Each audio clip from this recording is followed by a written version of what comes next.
Bem-vindas e bem-vindos ao Percursos Pedagógicos, um programa que discute as boas práticas e diretrizes da educação e do currículo santista.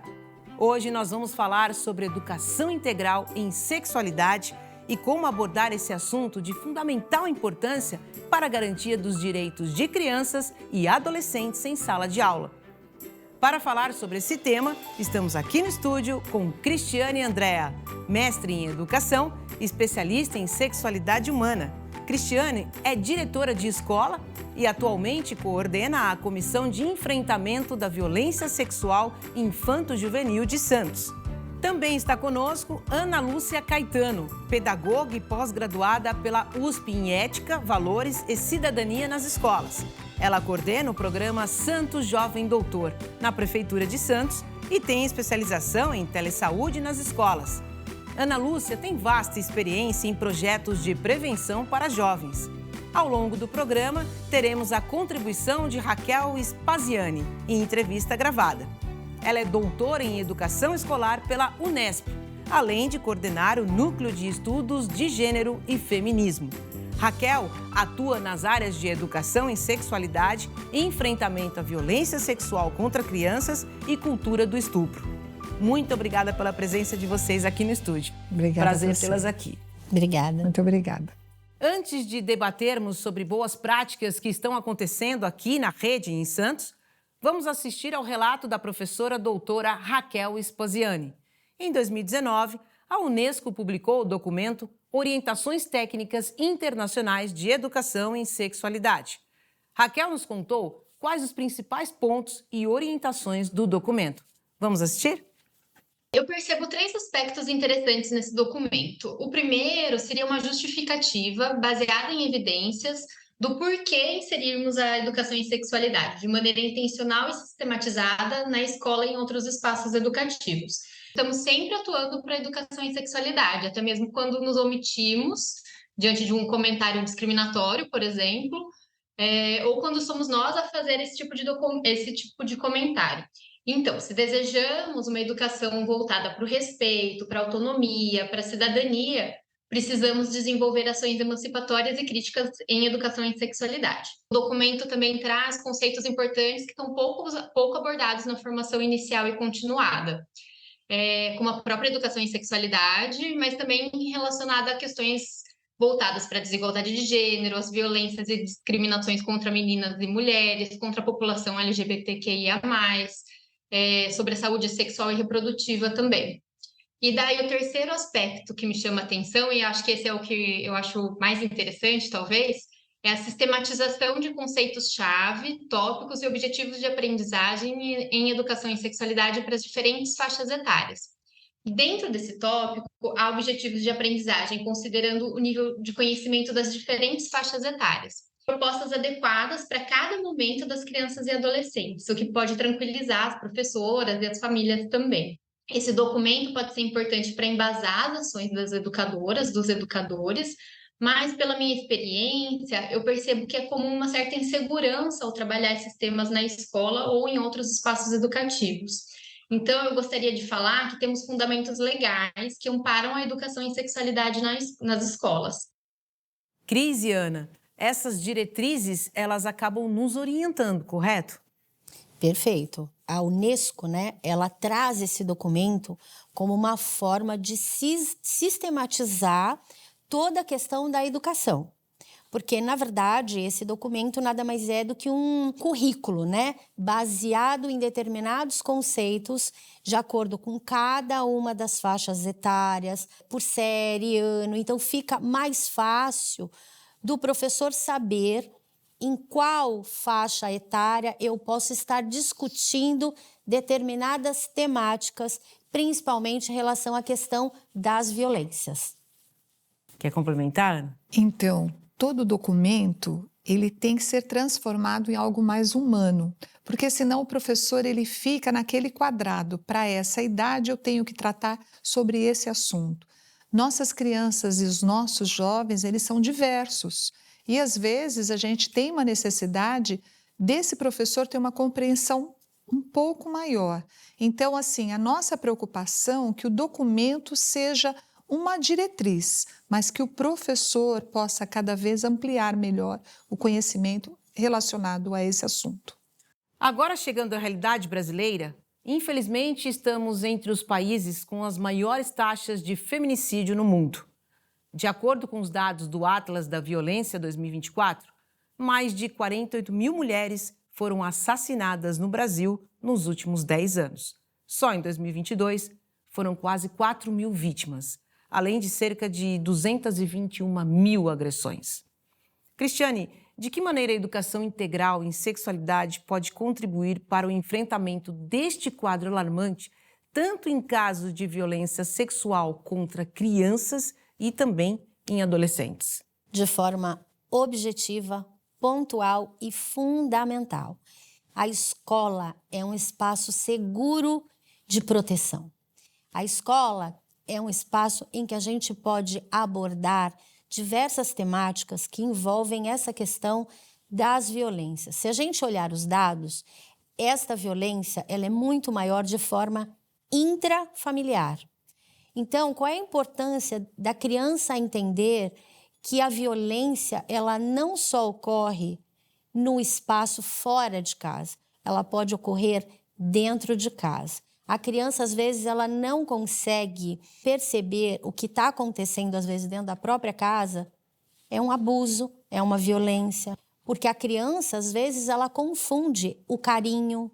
Então, a escola, ela oferece esse espaço seguro por meio de oficinas, por meio de conversas, por meio de diálogos, que a gente possa abordar tudo que envolve as questões da violência sexual.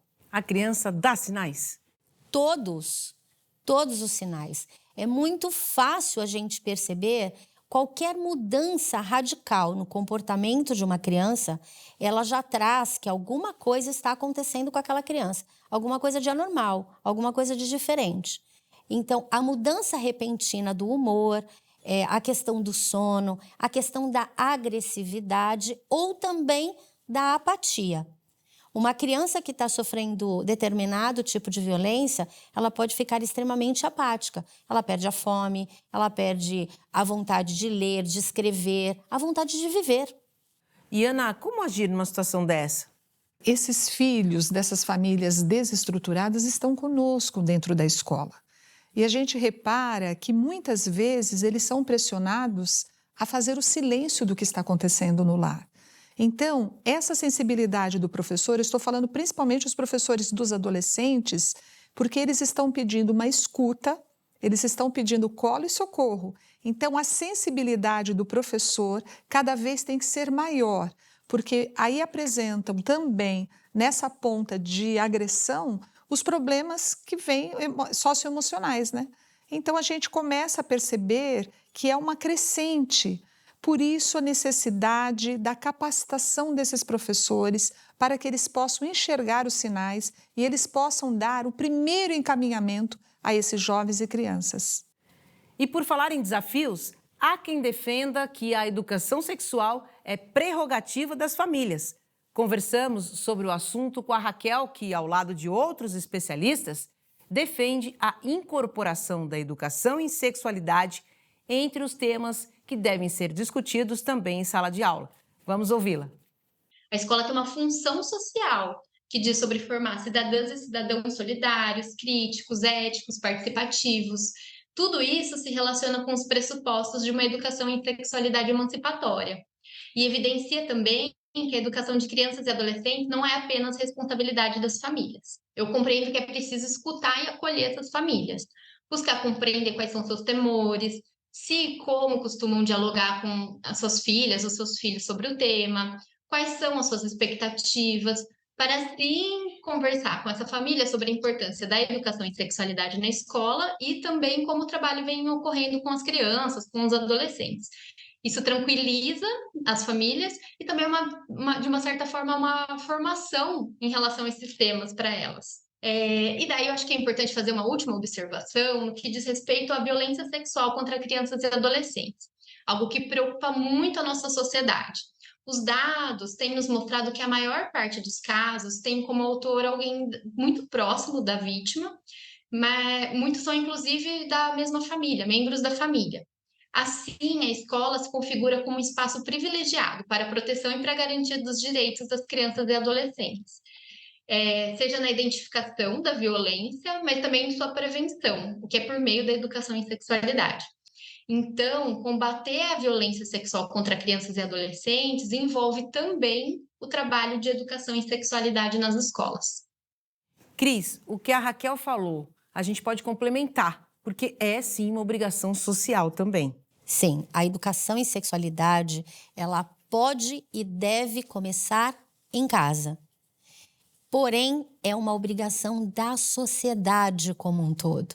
É uma obrigação do Estado, é uma obrigação da escola. A sexualidade, ela é muito complexa. Ela aborda diversas temáticas. Então, por isso que é uma obrigatoriedade da sociedade. E Ana, você traz uma situação, um relato extremamente importante relacionado a isso no Santos Jovem Doutor. Muito emocionante. O último trimestre de cada ano, os jovens doutores que estão nos 8º e 9º anos, eles estudam tudo sobre infecções sexualmente transmissíveis. Como prevenir, como você ser um jovem saudável. Então, eles aprendem o que é um preservativo interno e externo, quais são as vacinas necessárias. E nesse trimestre, uma das nossas alunas aprendeu também, junto com os professores, como se prevenir, o que era HIV, o que era HPV. Ela chega em casa muito animada e ela fala: mãe, hoje eu aprendi como prevenir, aonde é que o vírus pode estar. E a mãe fez a menina sentar e disse assim: que bom que você está preparada para esta conversa, porque há 14 anos eu estou me preparando para conversar com você. Eu sou uma portadora do vírus HIV e eu queria conversar com você sobre isso. A menina prestou atenção, mas a menina já sabia muito mais até para conversar. E a mãe falou: você pode ficar sossegada, você não tem nada, o seu pai também não. E ela foi contando. E aí ela grava um vídeo para a coordenação do jovem doutor, dizendo que nós tiramos uma tonelada das costas dela, porque ela não sabia qual o melhor momento para conversar com a filha, que nós tínhamos preparado essa menina para que ela pudesse entender esse assunto. Então, isso para a gente foi um retorno muito importante, que tudo que o jovem aprende na escola sobre sexualidade, prevenção, isso chega nos lares. E isso também educa os lares. É esse tripé, né, Cris? Família, escola, educação. Com certeza. Nós tivemos uma parceria num determinado momento que alguns adolescentes estavam fazendo dancinhas sensuais no TikTok. E aí nós trouxemos, né, Ana, uma proximidade com esses jovens e estabelecemos um diálogo, trouxemos uma discussão sobre esta situação do jovem se colocar nas redes sociais com essas dancinhas sensuais. E foi uma discussão incrível, porque nós trouxemos o jovem doutor, alguns educadores, alguns professores, e abrimos uma mesa, uma roda de conversa em que vários adolescentes podiam trazer a sua opinião sobre aquela determinada situação. E neste momento eu pontuei claramente quais eram os tipos de violências que elas podiam estar ali suscetíveis fazendo esse tipo de brincadeira. E eles? Então, foi se assim, surpreenderam? Muito. Porque Então, muitas vezes faz nem sabe. Sim, foi muito enriquecedor esse momento. Para que essa temática seja desenvolvida com sucesso dentro da escola, é muito importante refletirmos sobre a formação continuada dos educadores. Conversamos com a Raquel sobre esse tema. Vamos assistir. Buscamos a construção de uma sociedade na qual as crianças e adolescentes vivam uma vida livre de violências, tenham autonomia, valorizem as diferenças e a pluralidade. Para isso, é preciso tempo, reflexão, apropriação da produção de conhecimento sobre o tema, para que daí possamos criar e desenvolver ações que façam sentido e que vão ao encontro das necessidades das crianças e adolescentes, junto com elas, aliás. Aí reside a importância da formação inicial e continuada sobre o tema. seja em relação à educação em sexualidade, mas também em relação à perspectiva de gênero, enfrentamento das violências, etc. Infelizmente, nós temos estudos que nos mostram que são poucas as universidades e os cursos que abordam essas questões de maneira aprofundada, sem ser em discussões pontuais. O que nos mostra a importância de não só investir em cursos de formação continuada, já que a graduação, de uma certa forma, não vem dando conta dessa discussão, mas é importante investir no próprio projeto político-pedagógico das licenciaturas, construindo grades curriculares que discutam a temática de maneira crítica e articulada com as questões de classe, raça, território. Cris, estamos no século XXI, né, Ana?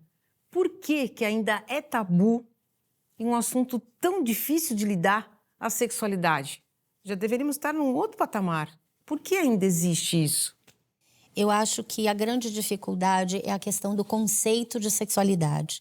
As pessoas tendem a confundir esse conceito. É uma palavra extremamente complexa, porém, ela não está diretamente ligada com sexo.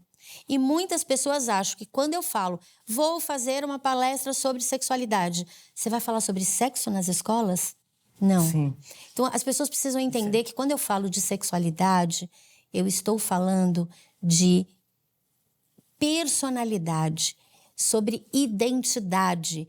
A pessoa que eu me apresento para o mundo, a pessoa que eu me apresento para a vida, é a pessoa inteira, completa. Por isso que é educação integral em sexualidade. Não tem como a gente falar sobre ser humano e não abordar sexualidade. Porque tudo isso envolve orientação sexual, identidade de gênero, igualdade. Tudo isso é um pacote completo e fechado. E eu acho que a falta de informação em relação ao conceito da palavra e algumas ações desastrosas que acontecem, infelizmente, em algumas escolas, traz esse medo da sociedade, né, de estar permitindo que esse assunto seja abordado de uma forma leve, tranquila, natural. Porque quando eu falo de sexualidade, eu estou falando de saúde do jovem, saúde da criança, saúde do adolescente. Cris, qual a importância da educação integral em sexualidade? Então, os documentos da Unesco nos demonstram, os estudos da Unesco nos demonstram que é fundamental esse trabalho dentro das escolas, e o resultado, tem até um estudo de 2018 que traz um resultado muito impactante, né? A diminuição da gravidez na adolescência, esse acho que é o ponto crucial. Depois tem a questão da diminuição do bullying nas escolas, do cyberbullying. Então, assim, são várias temáticas que envolvem essa questão da educação, que lá na frente se tem um resultado, principalmente a questão da educação da igualdade de gênero. Porque na escola a gente consegue dar uma orientação para as meninas, fortalecer as meninas e orientar os meninos em relação a essa questão da igualdade de gênero. Que isso traz diversos tipos de violência que vão impactar diretamente o bem-estar, o emocional, o psicológico dessas crianças, desses adolescentes dentro das escolas. Ana, isso também está no Santo Jovem Doutor? Sim, e nós acompanhamos sempre as pesquisas dos países que conseguem introduzir a educação em sexualidade desde os pequenos. Dos pequenos aos jovens, quase jovens adultos, esses países têm um índice de gravidez na adolescente muito reduzido, essa agressividade com as crianças e jovens muito reduzidos. Então, assim, o reflexo dessa educação desde os pequenos traz resultados muito importantes. E o Brasil precisa entender isso. Educação sempre, não? Impressionante. No programa de hoje, conversamos sobre a educação integral em sexualidade e a importância e os desafios de abordar esse tema em sala de aula. Agradeço demais a presença no estúdio das educadoras Ana Lúcia Caetano e Cristiane Andréa e a contribuição de Raquel Spaziani. Muito obrigada pela participação de vocês. Obrigada a você. Continue seguindo os passos dos nossos percursos pedagógicos. Até o próximo e eu te espero.